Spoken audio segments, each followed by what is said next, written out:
E digo de novo, compartilhe a mensagem que vai ser bênção, em nome de Jesus. Obrigado, pastor.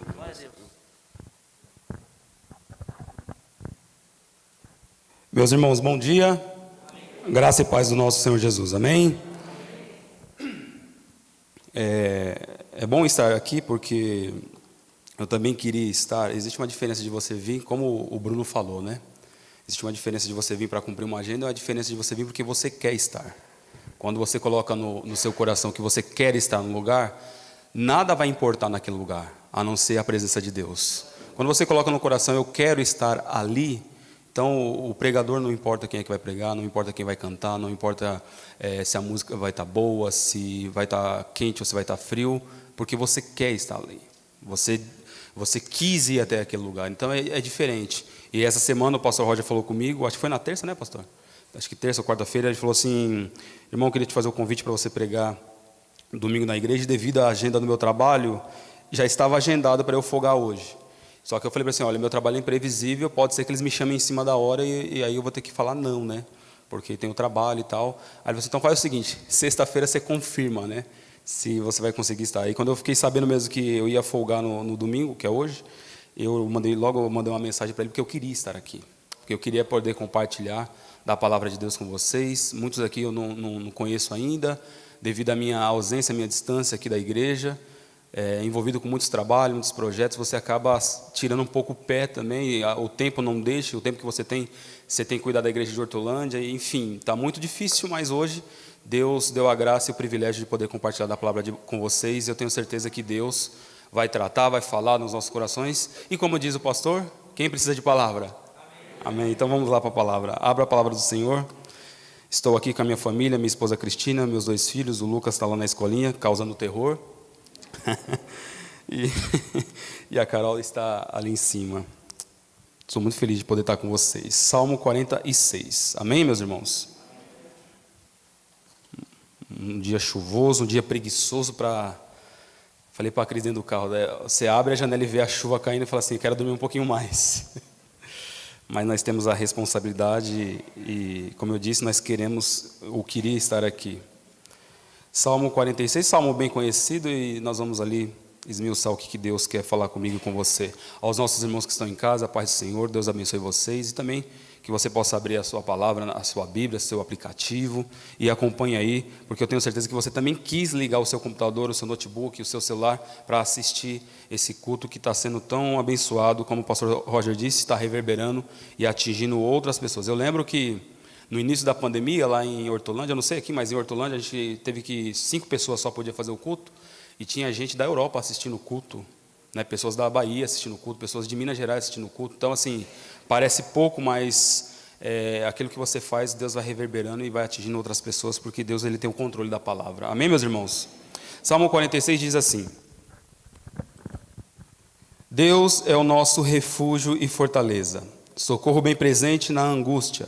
Pelo que não temeremos, ainda que a terra se mude, ainda que os montes se transportem para o meio dos mares, ainda que as águas rujam e se perturbem, ainda que os montes se abalem pela sua braveza. Há um rio cujas correntes alegram a cidade de Deus, o santuário da morada do Altíssimo. Deus está no meio dela, não será abalada. Deus a ajudará ao romper da manhã. As nações se esbravecem e os reinos se movem. Ele levanta a sua voz e a terra derrete. O Senhor dos exércitos está conosco. O Deus de Jacó é o nosso refúgio. Vinde, contemplai as obras do Senhor, as desolações que Ele tem feito na terra. Ele faz cessar a guerra até o fim da terra. Quebra o arco, corta a lança, queima os carros no fogo. Aquietai-vos e sabei que eu sou Deus. Serei exaltado entre as nações, serei exaltado sobre a terra. Senhor dos exércitos está conosco, o Deus de Jacó é o nosso refúgio. Amém, meus irmãos? Pai, nós te louvamos e bendizemos o teu santo nome. Obrigado, Senhor, pela oportunidade de poder pregar nesse lugar. Esse lugar que o Senhor separou, Senhor, bondosamente, juntamente com esses amados irmãos, que separaram esse tempo para estar aqui, para ouvir a tua palavra, para dedicar um culto em honra ao Senhor. Que nesse dia, nessa manhã, o Senhor venha falar conosco. tratar aos nossos corações, falar com a nossa alma, Senhor. Uma semana totalmente difícil, Senhor, e hoje nós precisamos de palavra, precisamos de direção, de correção, de ânimo, Senhor, de transformação, de restauração, Senhor. Pai, em nome de Jesus, a Tua palavra será lançada, Senhor, e eu não tenho controle sobre a Tua palavra, mas eu tenho certeza que cada irmão meu que está aqui, Senhor, veio com uma demanda, veio, Senhor, com uma necessidade, Senhor, na alma, precisando de uma resposta, buscando, Senhor, um auxílio, porque o Senhor é o socorro bem presente na hora da angústia. Fala conosco, fala com a nossa alma, Senhor. Nós queremos oferecer, Senhor, essa palavra. É no nome de Jesus, o nosso Senhor e Salvador, que oramos agradecidos. Amém. Eu particularmente gosto muito de Salmos e estudo sobre o livro de Salmos, não só Salmos, Provérbios, Eclesiastes. Dias atrás eu preguei sobre Eclesiastes lá na igreja, e é muito assim importante a gente debruçar. Você quer ter sabedoria em Deus, sabedoria na palavra? Leia Provérbios, meus irmãos. Estude Provérbios, Eclesiastes, Salmos também, que são livros sapienciais, livros que despertam na gente um nível de sabedoria, não sabedoria humana, mas faz a gente refletir. Por exemplo, quando Salomão diz que não há nada novo debaixo do sol. O que nós devemos, então, refletir sobre essa questão? Então, é um livro assim, que nos inspira bastante para a gente aprender como Deus age, como Deus trabalha, como nós devemos se comportar diante da palavra do Senhor. E esse salmo em especial é um salmo que fala de encorajamento. Não se sabe ao certo em qual contexto foi escrito, ou em qual contexto esses irmãos aqui, os filhos de Corá, ou os filhos de Coré, que eles escreveram, em qual momento da sua vida eles estavam ali dedicando esse canto ao Senhor. Alguns vão dizer que em contexto de guerra, em contexto de aflição, outros vão atribuir quando Jerusalém estava sendo sitiada ou perseguida. De fato, eu não vou aqui me arriscar a dizer para vocês que foi nesse dia e nessa hora. O que importa é hoje o que Deus quer falar comigo, com você, através dessa palavra. E esse salmo que é oferecido pelos filhos de Coré, e é interessante porque Coré, que se rebelou contra Moisés, isso está registrado em Números capítulo 16, ele se levantou contra a direção, contra a liderança de Moisés, e para encurtar a conversa, Deus se voltou contra essa pessoa que se levantou contra o Moisés, que era quisto por Deus, né? E aí o texto vai dizer que ali a terra abriu e foi tragado, acho que, salvo engano, 250 mil pessoas que a terra engoliu por causa da rebelião, por causa que se levantou contra Moisés. Só que no capítulo 26 de Números vai dizer que os filhos de Coré foram preservados.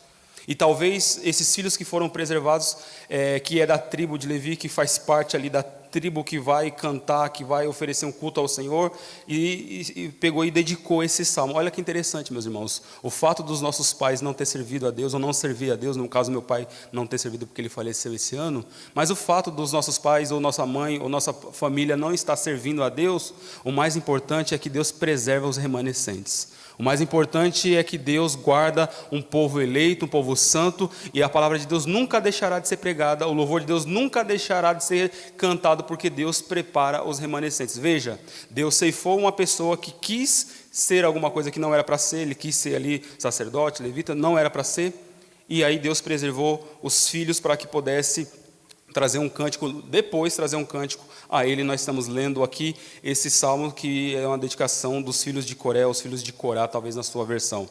E aí esse salmo que é oferecido pelos filhos de Coré, é um salmo onde as mulheres deveriam cantar, porque o texto diz aqui, na epígrafe da sua Bíblia vai aparecer, ao diretor da música dos filhos de Coré, segundo Alamote, uma canção. Esse Alamote aqui é a voz soprana, é a voz feminina. Nós, homens, nós temos ou contralto, ou tenor, ou baixo, né?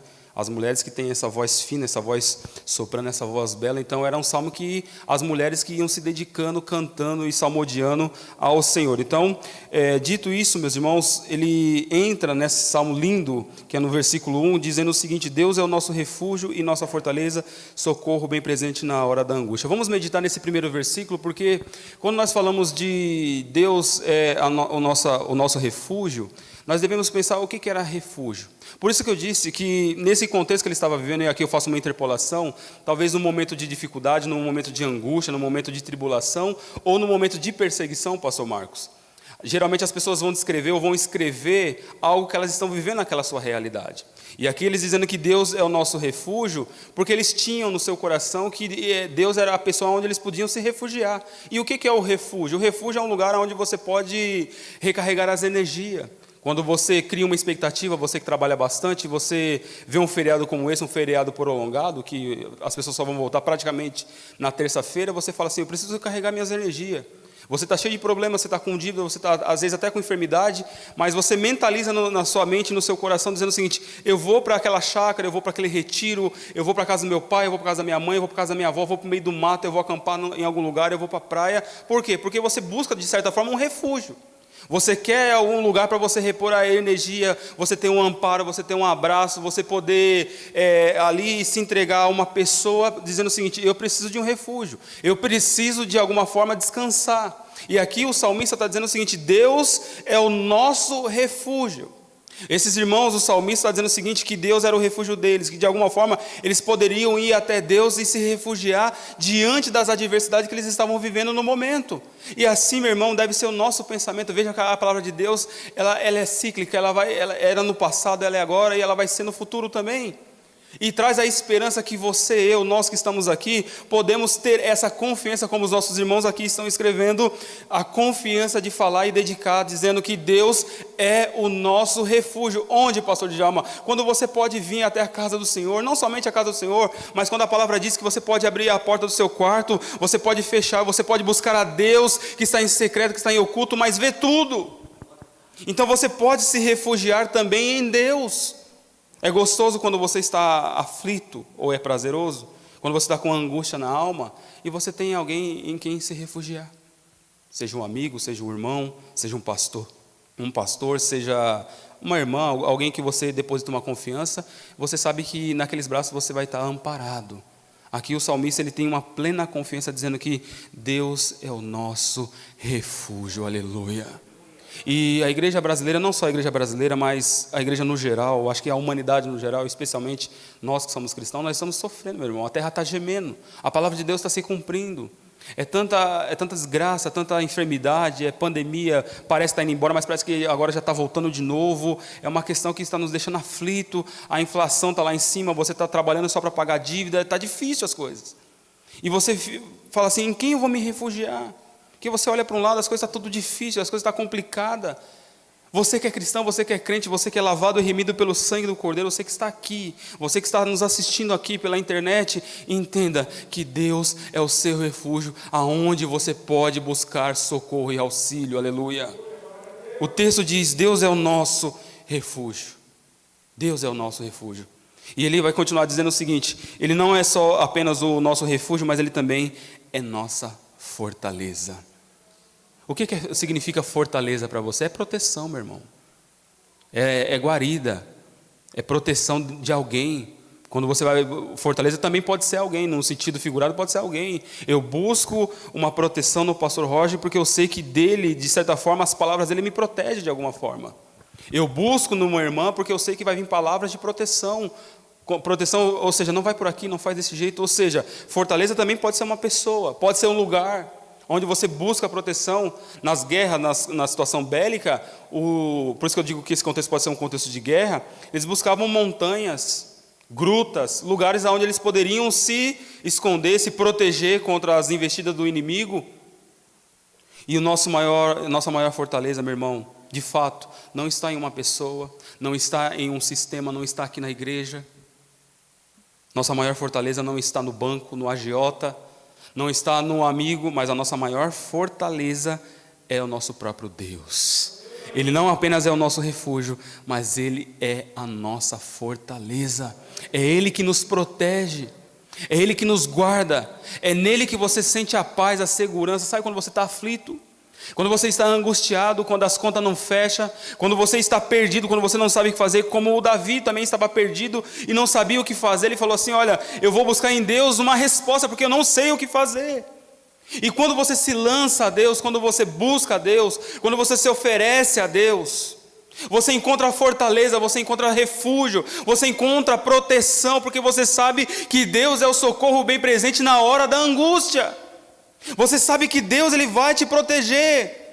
Talvez nem sempre Ele vai te livrar, mas tenha certeza que Ele é uma fortaleza aonde você pode se esconder. Aquele que habita no esconderijo, na sombra do Onipotente descansará. Você pode buscar ao Senhor porque Ele é o refúgio, Ele é a fortaleza e também Ele é o socorro bem presente na hora da angústia. Nesse momento que nós estamos vivendo tão difícil, muitas pessoas ficam batendo cabeça. Eu vim de uma igreja há muito tempo, que essas igrejas elas tinham, pastor Roger, assim, muitas campanhas. Ainda tem até hoje. Muitas campanhas. E eu ficava vendo o movimento das pessoas, porque assim, como eram várias igrejas próximas, né, e aquelas igrejas todas tinham campanhas, cada dia tinha uma campanha diferente, e as pessoas falam assim, eu vou buscar lá a palavra de Deus, eu vou buscar a palavra de Deus. Ficava a semana toda buscando a palavra de Deus. Pastor, é errado buscar a palavra de Deus? De forma alguma. Mas a pessoa estava tão aflita, assim, querendo buscar resposta, porque quem está tão ansioso para pegar uma resposta da parte de Deus, qualquer coisa que é falada, a pessoa absolve. E nem sempre é Deus falando, meus irmãos. Você está tão vulnerável, querendo tanto aquela palavra, que você fica aí, você pega os lobos, que põe a mão na cabeça, e fala assim, diz o Senhor, e assim, assim, assim, faz isso, e você pega aquilo como uma verdade, e você arruma para a cabeça. Porque a pessoa está tão aflita, querendo uma resposta.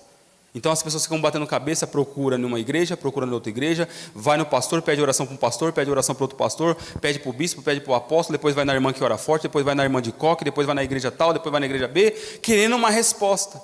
Quando a Bíblia nos ensina que Deus é o nosso socorro, pastor, é errado buscar ajuda em alguém, ou em uma pessoa, em um pastor? Obviamente que não, meus irmãos, nós somos orientados e ensinados a fazer isso. Mas a nossa confiança, o nosso foco, ou seja, por que eu vou buscar em outras denominações, por que eu vou ficar batendo cabeça com outros pastores, se na igreja genuína tem palavra? Será que aqui não tem homem de Deus? Será que aqui não tem mulher de Deus? Será que aqui não tem direção da palavra de Deus? Pastor, então é errado buscar em outra igreja? Não, mas coloca o seu foco, deposita o seu foco na palavra de Deus. Ele é o teu socorro, Ele é a tua fortaleza, Ele é o teu refúgio. Para de ficar batendo cabeça e busque o foco no Senhor. Ele é o teu socorro, é aquele que você pode buscar e que você tenha plena consciência que Ele vai te socorrer. Mas isso, meu irmão, depende de uma maturidade, porque nem sempre Deus vai responder os nossos anseios, nem sempre Deus vai ali te dar uma resposta de imediato, mas aqueles que confiam no Senhor, como eu preguei domingo passado na igreja, os que confiam no Senhor serão como um monte de Sião, que não se abalam, mas permanece para todo sempre. Você pode até se abalar, mas você tem que se permanecer para todo sempre. Amém, igreja? E aqui o salmista diz essas três palavras lindas: Deus é o nosso refúgio, nossa fortaleza, e o socorro bem presente na hora da angústia. É no momento da angústia, é no momento da tristeza, é no momento que você acha que nada vai mais dar certo, que nada vai funcionar para você, que as coisas estão tudo indo contra você, que esse ano foi difícil. Ele é o nosso socorro presente na hora da angústia. É por isso que você pode buscar a palavra nele, é por isso que você pode descansar nele, é por isso que você pode se lançar nos braços de Deus e descansar, porque nele você estará seguro, aleluia. E aí ele continua o seguinte, no versículo 2, ele diz o seguinte: pelo que não temeremos, ainda que a terra se mude e os montes se transportem para o meio dos mares, ainda que as águas rujam e se perturbem, ainda que os montes se abalem pela sua braveza. Olha que lindo, meus irmãos, essa palavra. Ou seja, na cabeça do salmista ele está dizendo o seguinte: ainda que tudo isso aconteça, Deus continua sendo ainda o meu refúgio, a minha fortaleza e o meu socorro. Ainda que, esse ainda que precisa fazer muito sentido na minha vida e na sua vida, com uma aplicação pessoal. Amém, meus irmãos? Esse ainda que nós precisamos traduzir pelo seguinte: você consegue adorar a Deus, servir a Deus, ainda que as coisas não funcionem na sua vida? É uma pergunta desafiadora. Porque quantos irmãos nossos, meus irmãos, nesse momento de pandemia, a pandemia veio para mostrar uma realidade onde Deus separou os que adoram em espírito e em verdade, ou aqueles que estavam apenas pendurados em alguma situação. A pandemia veio para separar meninos de homens. A pandemia veio para mostrar quem de fato é verdadeiro adoradores. Porque no momento de pandemia, onde que era para a igreja estar mais unida, mais cheia da presença de Deus, buscando mais, a igreja decidiu se esfriar e se se afastar. E aqui o salmista está dizendo o seguinte: pelo que não temeremos, ainda que a terra se mude. Então, o que acontece na sua vida? Você pode falar, abrir a boca e dizer: ainda que não aconteça tal coisa, eu vou louvar o Senhor? É muito forte isso daqui. Abacuque entendeu muito bem essa questão, porque ele disse no capítulo 3, versículo 17: ainda que a figueira não floresça, ainda que o fruto da vide minta ou falte, todavia eu louvarei, exultarei o Deus da minha salvação, eu me alegrarei no Senhor. Então hoje nós somos aqui incitados, meus irmãos, confrontados a adorar a Deus, ainda que as coisas não funcionem na nossa vida. Porque o fato de as coisas não estar funcionando na sua vida não quer dizer que Deus não está com você, mas significa que Deus está te fortalecendo, está te ensinando, está dando graça para você atravessar, para que você possa sair mais forte ou mais fortalecido. Porque as pessoas dizem assim: pastor, eu parei porque a minha mãe, porque o meu pai, porque o desemprego, porque a pandemia. Meu irmão, ainda que a pandemia venha, e como veio, eu vou adorar o Senhor. Ainda que o pastor não esteja na igreja, eu vou adorar o Senhor, porque Deus, foi Jesus Cristo que morreu no meu lugar. Ainda que as coisas não funcionem, eu vou adorar a Deus. Ainda, como diz o nosso irmão Elcio, ainda que os nossos filhos não estejam enquadrados na igreja, nós vamos adorar a Deus. Ainda que o desemprego venha e nos aflige, porque aflige mesmo, meus irmãos. É você olhar para a sua família, para as suas contas, e você falar: meu Deus do céu. Pessoas aqui, o salário foi cortado, outros perderam o emprego, outros perderam entes queridos na família. São aflição de espírito. Mas o verdadeiro adorador pode bater no peito e dizer o seguinte: ainda que venha, ainda que as montanhas se abalem, ainda que o mar se esbravece, todavia eu adorarei o Senhor. Aleluia. Isso é maturidade cristã, meu irmão. Porque nada poderá nos separar do amor de Deus, nada. Nem a profundidade, nem a morte, nada, nem ninguém. O que está acontecendo na humanidade, na verdade, está escrito na palavra de Deus, é só a gente que não sabe ler. O que está acontecendo, isso aqui é o jornal mais atual que existe. O que está acontecendo no Brasil e no mundo, é final do tempo mesmo, irmão. Aflição, rumores de guerra, peste, fome, desemprego. Leia Apocalipse, meu irmão, a inflação. Um efa de farinha de manhã custa um preço, à tarde custa o dobro. É assim ou não é assim que está acontecendo na nossa realidade? O gás que outra hora você pagava 60, você está pagando 110. Isso quer dizer alguma coisa para você? Se não os sinais do tempo?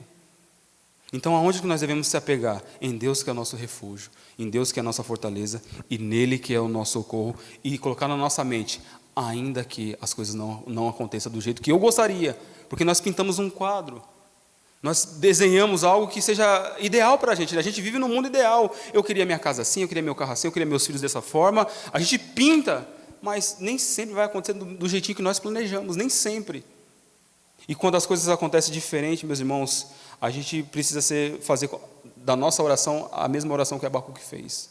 Ainda que a figueira não floresça, ainda que falte o fruto da vide, ainda que a manada não produza, todavia eu adorarei o Senhor. Exultarei o Deus da minha salvação. Olha que confiança, pastor Roger. E esse salmo está nos ensinando: ainda que as coisas não acontecem, nós não temeremos, ainda que a terra se mude, que transporte. Por que ele está dizendo ainda? Por que ele está dizendo 3 vezes ainda que? Porque isso aqui faz contraste com o versículo 1. Ele está dizendo que ainda que não aconteça, por quê? Porque Deus é o meu refúgio. Porque Deus é minha fortaleza, porque Deus é o meu socorro. Por isso que ele não vai se abalar, por isso que ele não vai ficar afligido, por isso que ele não vai se trancar dentro do seu quarto e ficar deitado o dia inteiro numa cama. Por quê? Porque ele sabe que Deus é o seu refúgio, porque ele entende que Deus é a sua fortaleza, porque Deus é o seu socorro, por isso que ele não vai temer. Então o capítulo 2 e o versículo 1 e o versículo 2 e o versículo 3 é contraste com o versículo 1. Ele não vai temer, ele não vai parar, ele não vai desistir, ele não vai ficar com medo, porque Deus é fortaleza, porque Deus é refúgio, porque Deus é o socorro. Versículo 4: há um rio cujas correntes alegam a cidade de Deus, o santuário das moradas do Altíssimo. Deus está no meio dela e não será abalada. Deus a ajudará ao romper da manhã. Meu irmão, isso aqui é muito forte. No versículo 5 diz que Deus está no meio dela. E essa percepção de Deus estar é muito complicado, porque quando tudo vai bem, nós temos a sensação de que Deus está a nosso favor, ao nosso lado. Está tudo funcionando, Jorginho. Está tudo certo. As coisas estão prosperando, as coisas estão acontecendo, a família vai bem, estamos bem de saúde. Então parece que Deus está com a mão em cima da gente, então a gente tem a percepção que Deus está cuidando da gente. E ao contrário. A percepção, será que você consegue ter a percepção que Deus está com você quando tudo vai ruim na sua vida? Porque o Salmos 42 diz, deixa eu ver aqui se eu acho esse versículo rapidinho. Salmos 42 diz, é um salmo bonito que eu gosto também, que fala sobre a alma abatida, é um solilóquio, né, um monólogo entre a pessoa e a sua própria alma. Ele diz o seguinte, versículo 6. Não é o versículo 6, mas diz assim, ó. Versículo 2: a minha alma tem sede de Deus, do Deus vivo. Quando entrarei e me alegrarei ante a face de Deus? As minhas lágrimas servem de alimento de dia e de noite, enquanto me dizem constantemente: onde está o teu Deus? A pergunta dos nossos amigos, quando vê você no momento de aflição, no momento de dificuldade, e sabe que você é fiel a Deus, pergunta para você: aonde está o teu Deus? Você não é crente? Você não é dizimista fiel? Você não busca a Deus? Aonde está o teu Deus no momento da dificuldade? Porque eles têm a percepção de quando tudo está indo errado, ou quando tudo dá errado, que Deus não está próximo, que Deus não está trabalhando, que Deus não está vendo. Mas, meu irmão, Deus, apesar das dificuldades, Deus enxerga tudo, Deus vê tudo. Por isso que o salmista está dedicando que Deus é o socorro bem presente, porque Deus vê tudo, Deus sabe de tudo. Mas a percepção que muitas pessoas têm, que talvez até você tenha, no momento da sua dificuldade, é que Deus, onde está Deus? Cadê Deus na minha situação? Cadê Deus nesse momento? Deus que não responde, Deus que não fala. Salmos 88, um salmo que Deus não responde, que a pessoa está orando a Deus com angústia e Deus não responde essa pessoa. É uma angústia. Mas deixa eu falar uma coisa para você, meu irmão. Independente do que esteja acontecendo na minha e na sua vida, ou no mundo, Deus está no nosso meio, aleluia. Deus está no nosso meio, é isso que o Salmo está dizendo. Deus está no meio dela, não será abalada. Deus a ajudará ao romper da manhã. Quem aqui não lembra do Salmo? Eu estou falando muito de Salmo hoje.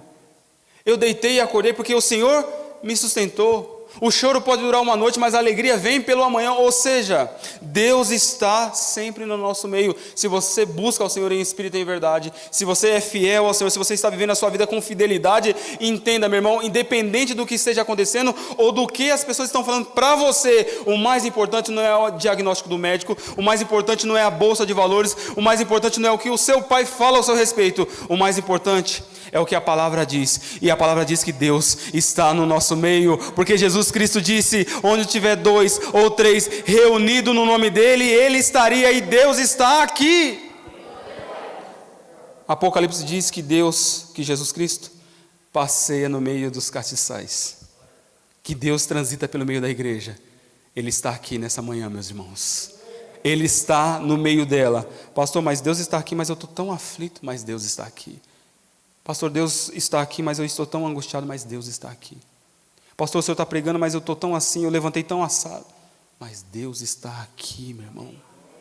O fato da sua vida estar do jeito que está agora, Deus está falando com gente aqui nessa manhã.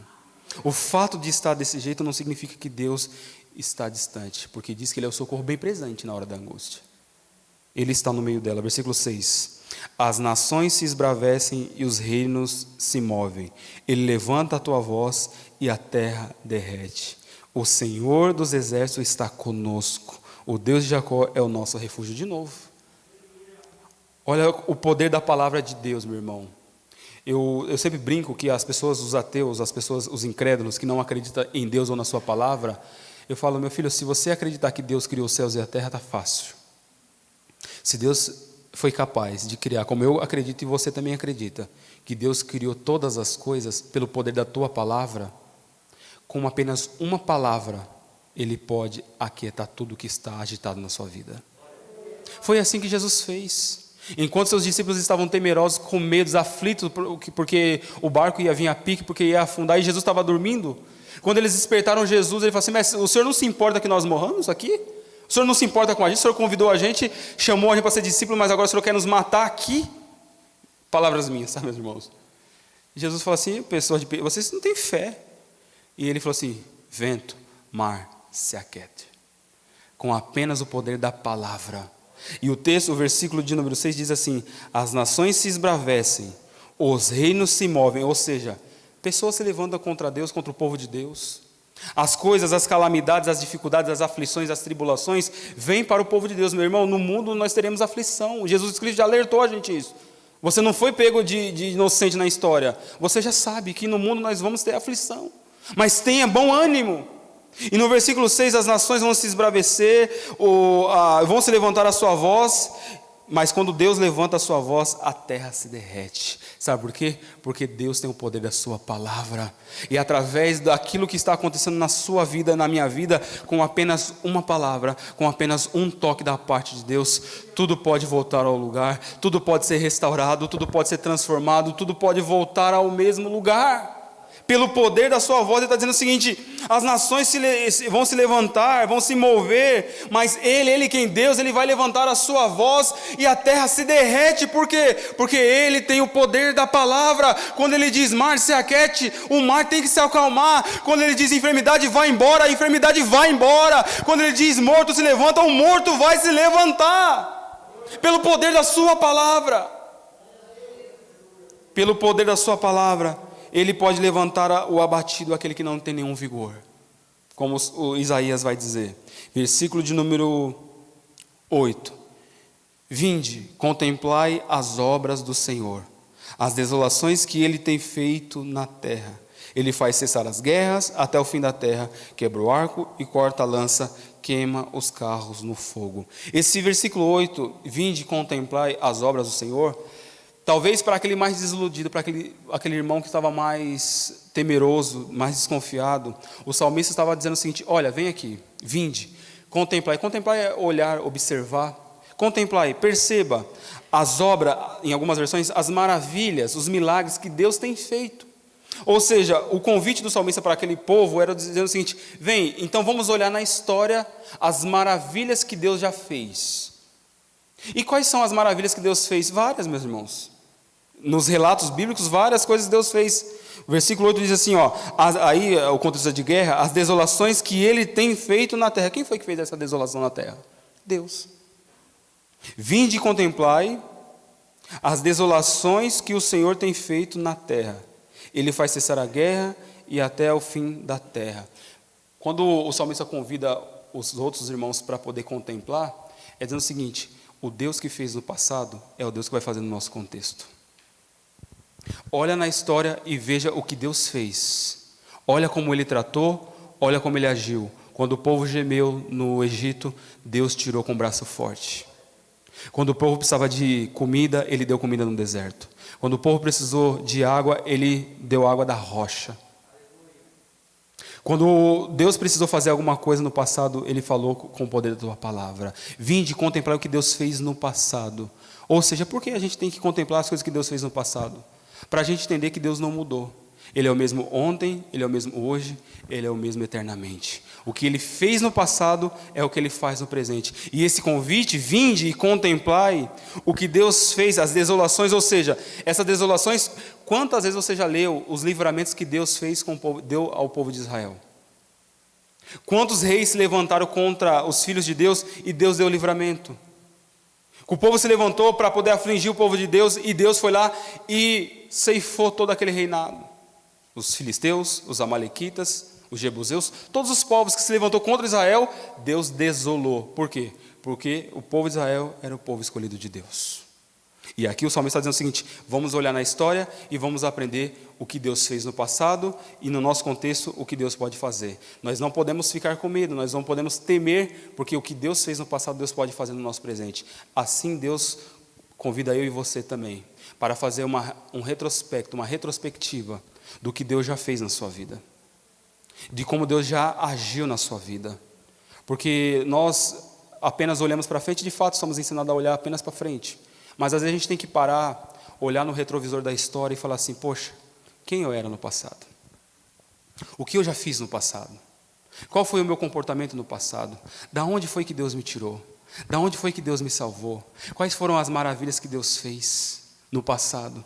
Porque quando você faz essa pergunta, você tem que parar e pensar o seguinte: se Deus fez tudo isso no passado, se Ele me tirou do charco de lodo, se inclinou para ouvir minha voz e colocou um cântico novo na minha boca, Ele pode fazer isso agora. Vinde e contemplai, é o convite de Deus para você agora. Contemple o que Deus já fez na sua vida.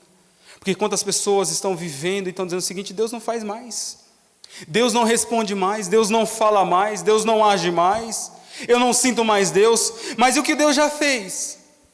E as maravilhas que Deus já fez? Pastor, que maravilha, o milagre da transformação da sua vida. Ou você nasceu cristão, ou você nasceu filho de Deus. Olha da onde Deus te tirou. Eu falo para pessoas que teve vícios com drogas aqui, problema com pornografia, talvez pessoas que já matou e está aqui, pessoas que eram totalmente avesso à palavra de Deus e hoje está aqui servindo em espírito e em verdade. Então olha na história, veja da onde Deus te tirou. E o mesmo Deus que agiu no passado, vinde e contemplai as maravilhas que Deus pode fazer na minha e na sua vida. Aleluia. Ele é o mesmo Deus, o de ontem e o de hoje e o de amanhã. Ele não muda, nele não há sombra de variação. Se Ele fez no passado na sua vida, meu irmão, se eu for falar para vocês o tanto de coisa que Deus fez na minha vida, a gente vai passar aqui o dia. Então eu tenho que ser grato, meu coração tem que ser grato a Deus, dizendo: se Deus não está fazendo agora, mas o que Ele já fez? E o que Deus já tratou? É o versículo 8, vinde, contemplai as obras do Senhor. Aqui fala de desolação contra os algozes de Israel. Ele faz cessar as guerras até o fim da terra. Ele quebra o arco e corta a lança e queima os carros de fogo. Capítulo 20 de Salmos, olha que salmo bonito. Deixa eu ver se eu acho também isso aqui. Não estava previsto para eu falar, mas olha que interessante. Capítulo 20 de Salmos, versículo 7 diz assim, ó: uns confiam em carros e outros em cavalos, mas nós confiamos no nome do Senhor, o nosso Deus. Isso aqui, meu irmão, é a confiança e a maturidade do cristão. As pessoas podem se levantar, o mundo pode se levantar, mas você que é filho de Deus, você que é adorador de Deus, pode ter a certeza que a sua confiança tem que estar no Senhor. Porque lá no capítulo 20, uns confiam em carros. Vamos traduzir? Uns confiam na sua própria mão, uns confiam na sua própria sabedoria, uns confiam em gerente de banco, uns confiam no trabalho, uns depois de sua confiança apenas em pastores.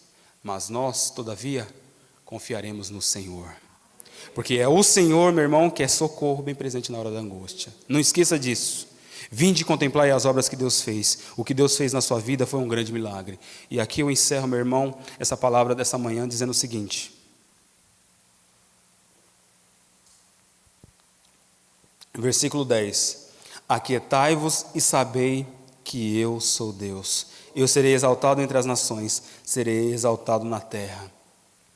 Primeiro ele diz, vinde e contemplai. Mas depois ele está dizendo o seguinte, agora é hora de você ficar quietinho. Aquietai-vos. Tira a ansiedade do coração. Tira aquela euforia do coração. Pessoas que estão muito agitadas, batendo cabeça sem saber o que fazer, sem direção. A palavra de Deus é a nossa direção. E Deus está falando comigo e com você nessa manhã. Tem hora que Deus, meu irmão, pede para a gente agir, pede para a gente fazer, pede para a gente ir lá e pedir perdão. Mas tem hora que Deus pede para a gente se aquietar, acalmar o coração, aprender a confiar. Pastor, como ficar quieto diante de tanta dificuldade? Meu irmão, quando você não tem resposta, a melhor resposta vem da parte de Deus. Às vezes demora para vir a resposta, às vezes você não vai ter resposta, mas Deus, se Ele mandou trazer essa palavra é porque Ele sabe que tem corações aqui que está muito agitado, está muito eufórico, muito preocupado, muito temeroso, muito assim, sabe, agitado, que talvez não consegue dormir, preocupações no coração, na alma, aflição, agitado mesmo, que precisa tomar remédio. A palavra de Deus diz para mim e para você, aquietai-vos e sabei que eu sou Deus. Descansa no Senhor. Aprenda a descansar no Senhor, aquietai-vos e saber que eu sou Deus, eu serei exaltado. Quando você, meu irmão, isso aqui é um ensinamento muito profundo, porque ficar quieto no momento de desolação é muito difícil. Ficar quieto no momento que você está sendo afrontado também é muito difícil. Ficar quieto no momento que nada funciona para você também é muito difícil. Mas se Deus manda a gente ficar quieto, a gente acalmar o nosso coração, é porque a resposta não vem da gente mesmo, mas a resposta vem dele. Pode ficar tranquilo, pode descansar no Senhor, porque Ele é o seu refúgio, Ele é a sua fortaleza, Ele é o seu socorro bem presente na hora da angústia. Aquietai-vos. Talvez eu falo para irmãos e irmãs que estão aqui nessa manhã, que chegou aqui com uma agitação na alma, que talvez até deu a paz do Senhor com um sorriso no rosto, porque é assim, a gente dá a paz do Senhor com um sorriso no rosto, mas às vezes a alma tão abatida, a alma tão assim agitada, com pensamentos assim tão distantes. Senhor, o que eu faço da minha vida? O que vai ser dessa situação? O que vai ser do meu filho? O que vai ser da minha filha? O que vai ser do meu esposo? O que vai ser da minha esposa? O que vai ser do meu negócio? Acalma, descansa no Senhor. Aquietai-vos e saber que Ele é Deus. Quem está falando isso para você não é o pastor Djalma, mas é Deus. Aquietai-vos e saber que eu sou Deus na sua vida. É através da sua tribulação, é através da sua dificuldade, é através da sua luta que o nome de Deus será exaltado. No final, todas as coisas contribuem para o bem daqueles que amam a Deus. Certa feita, os discípulos de Jesus perguntaram para Jesus, eu acho que eu já fiz uma reflexão aqui sobre isso. Perguntaram para Jesus assim, os discípulos de Jesus, mestre, viu ali eu acho que um cego, salvo engano um cego, falou assim, mestre, quem pecou? Ele ou os seus pais que pecaram para que ele nascesse assim? Aí Jesus olhou assim, que visão é essa? Que cosmovisão é essa? Que preconceito é esse? Por que quando uma coisa de ruim acontece com uma pessoa, vocês vinculam isso com o pecado? Será que não existe um propósito de Deus? Pegou aí, meus irmãos? Porque quando é ruim, pecou, falhou. Não necessariamente. Às vezes é propósito de Deus, que nós não estamos enxergando, mas Ele vai mostrar lá na frente, porque o nome dEle vai ser glorificado através das nossas dificuldades. E aí Jesus fala assim, não, vocês estão totalmente equivocados. Nem os pais dele pecaram, o problema dele ter nascido assim não foi os pais. A mãe e o pai, está tudo certo. E nem também foi ele. Porque se ele já nasceu assim, o que ele fez para merecer? Então o problema não é isso daí. Mas tudo isso aconteceu para que se manifestasse nele. Olha que lindo, meus irmãos. Para que se manifestasse nele a glória de Deus. Isso tem que falar muito para mim e para você. Que tem coisas, meu irmão, que nós não vamos enxergar. Que nós não vamos perceber. Que talvez a gente nem vai aceitar. Porque nós somos muito eufóricos. Nós queremos fazer, nós queremos decidir. E às vezes nós quebramos a cara pela nossa precipitação. Mas a palavra de Deus nos ensina que há tempo determinado para todas as coisas. Porque na vida tudo também é vaidade. Então a gente tem que acalmar o nosso coração. Quando você não conseguir enxergar todas as coisas, entenda. Descansa no Senhor. Quando você voltar para sua casa, você falar com seus familiares. E aí, como foi a palavra? Eu não sei, só sei que Deus falou para eu ficar calmo. Eu só sei que Deus falou para mim acalmar a minha alma. Que de fato, agora eu não enxergo. Ah... Amém, obrigado, irmão. Estou aqui derretendo. A palavra de Deus diz que quando Deus fala a terra derrete, eu estou derretendo aqui. Acalma, aquieta seu coração. Nem sempre você vai ter respostas claras e objetivas dizendo para você fazer, é isso. E quando você não tiver uma resposta clara e objetiva, o que você tem que fazer? Esperar com paciência no Senhor. O Salmos 40 nos ensina, esperei com paciência no Senhor, e Ele se inclinou para mim, me tirou de um charco de lodo e colocou um novo cântico na minha boca.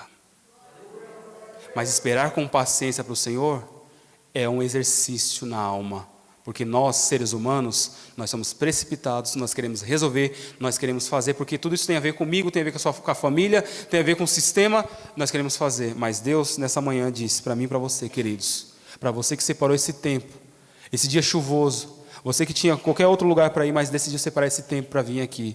Você que está em casa, que você separou esse tempo para assistir esse culto. Entenda que Deus está falando para mim e para você, descansa. Espera. Eleva os seus olhos para o alto, não é para o monte, mas é para o alto. É de lá que vem o teu socorro. É de lá que vem o teu socorro. Sabe por quê, meus irmãos? Nós podemos dormir, nós podemos descansar no Senhor, sabendo que Ele está velando pela nossa alma. Porque a palavra de Deus diz que Ele nem dorme, Ele nem tosqueneja, o guardião de Israel. Aquietai-vos e sabei que eu sou Deus, eu serei exaltado entre as nações, serei exaltado na terra. O Senhor dos exércitos está conosco, o Deus de Jacó é o nosso refúgio. Então, lições didáticas para mim e para você. Deus é nosso refúgio, fortaleza, Ele é nosso socorro, Ele está presente na hora da nossa angústia. E saiba, meu irmão, que Ele, o Deus que está no céu, Ele é o Deus do exército e Ele está conosco. Apenas aprenda a descansar no Senhor e aquietar a sua alma. Que Deus abençoe todos vocês em Cristo Jesus.